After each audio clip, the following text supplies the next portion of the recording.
What up, y'all? It's Metaphor, back for more to keep the raw, representing everyone's you and not verse. We're going to do a video on Aries in the 8th house, which is Virgo rising, Virgo being the mutable earth, being able to adapt to other people's way of logic and practicality, and putting things in order, things of that nature, categorizing in a way.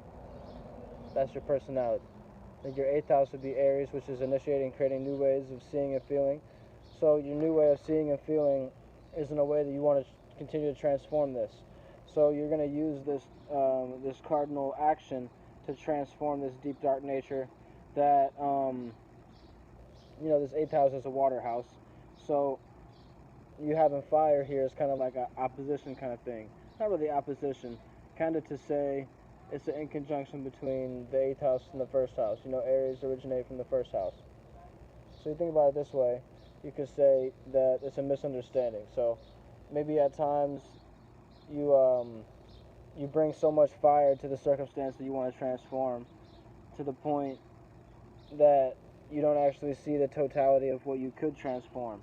Kind of like Aries is the pushing out of Mars, Scorpio is the internal Mars. To say Aries is the fire sign that runs down the hallway and says, oh yeah, fuck everybody else, you know what I'm saying? And then they see one thing that they're like, boom. Alright, they're gonna stop. This is the first thing. Nobody else seen it. Boom. It's what they wanted to see. But the thing is, they ran past so much shit that they could have checked out. So to say Scorpio is gonna walk through the hallway, not really show you if they actually did get influenced by something and they did like something, you're not really gonna know until Scorpio really expressed that. So to say, with this 8th house nature, you're going to want to be able to see the whole totality, right? So this is the behind-the-scenes nature, the sacred matters, right? So you want to keep your sacred matters to the point where you can initiate and create them where it would be a positive circumstance. Maybe not to say like, positive and negative is, correlating with good or bad, so to say, a positive circumstance for oneself. So when you're able to see this totality and you hold that kind of initiating, creating way of seeing and feeling in, and you end up seeing the totality of it, and you can actually transform it, because Aries likes to transform things as well. So that it's like to say Scorpio is co-ruled by Pluto, and it's also ruled by Mars. So, you kind of have a little bit of that Martian energy, just like wanting to push through and fucking show that they're the warrior, and give you a reason to kind of give them some praise, right? It's kind of a bit beside the point, right? So your 8th house is things you want to transform because it's behind the scenes, it's a secret, sacred matters, right? So to say, if you wanted to transform your 6th or your 10th house, which is your earth houses, right?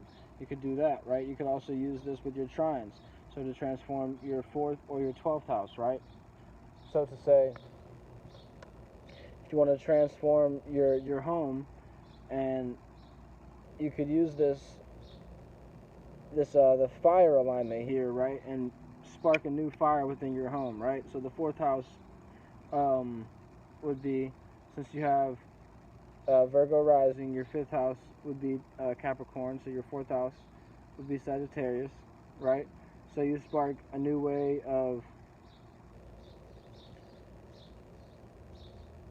wisdom and knowledge in expressing this in the home. So you're sparking a new fire, but it's like a mutable fire. So with this 4th house being the trine, it's like you can tap into this nature of wisdom and knowledge within this 8th house of transformation, right? So to say, whenever you bring your wisdom and knowledge from this 4th house, and you can see the totality of it and what you want to transform with the 8th house, you can share this wisdom and knowledge with your 4th house, family, home, private matters, and then you can actually get this deep dark nature kind of taken care of, right? This behind the scenes nature. This is where your trines are good, right? Your 12th house would be your dreams, illusions, nightmares, right? So to say, if you wanted to transform your dream, right, which would be Leo, your 12th house, so you want to transform your fixed fire, right? Your way of being on the stage and things of that nature, but it's like your way of being on the stage is kind of dreamy, illusion-like. So in this nature, you want to express this eighth house and bring this eighth house out, and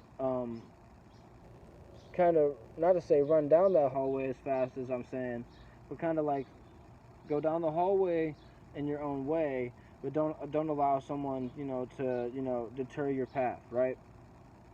So everybody has their own 12th house. Everybody has their own dreams, illusions, and nightmares, right?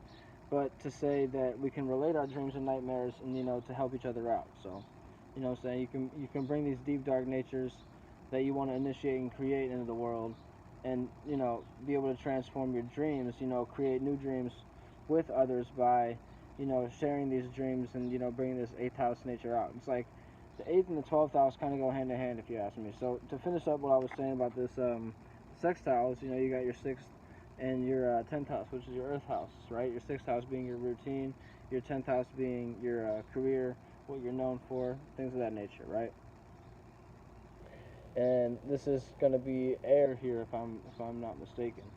So to say you have Virgo rising, and you have Capricorn fifth house, and your sixth house would be fucking Aquarius, right?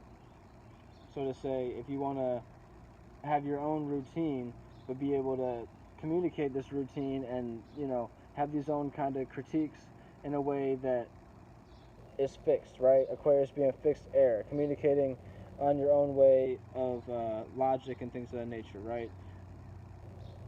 So this sextile being with Aquarius and Aries, you're gonna want to communicate with others, within that space. So to say, if the hallway was your workspace, you want to communicate with others. Um, you know, Whenever I do this, that, and the third, I initially create in this way. This seems to happen. So to say, like your sixth house is your details, critique, things of that nature.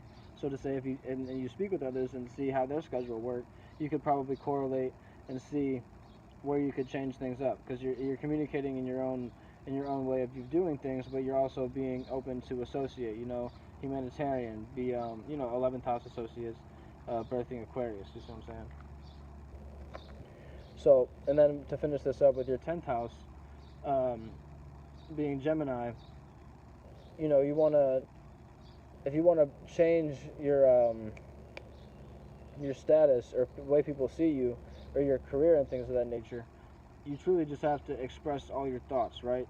So to say, if you express all your thoughts, while you're running down this hallway, each and every thought, boom, boom, boom, boom, boom, then you'll have a great status. Because think about it this way: Virgo is the fact. You know what I mean? It's the fact. If you want to talk about fact checkers, say Virgo is that sign. So to say, you personally come with the facts at all times. So it's like opposite to Pisces, right? Pisces kind of be all over the place, la la land type shit. Virgo, not so much. They rather categorize their la la land, if that makes sense. That's why they're opposites. But yeah, a bit of a tangent. But so what I'm saying with this, with the Gemini nature, you just want to express all your thoughts and intellectual ideas and logicality throughout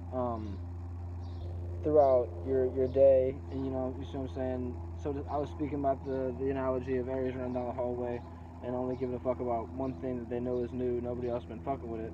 But with Gemini, you want to be able to speak to everybody. It's like kind of like the sign of curiosity, because all these, like Gemini knows individuals, but there's a difference between knowing somebody and knowing how they think. So that's like kind of what Gemini is all about.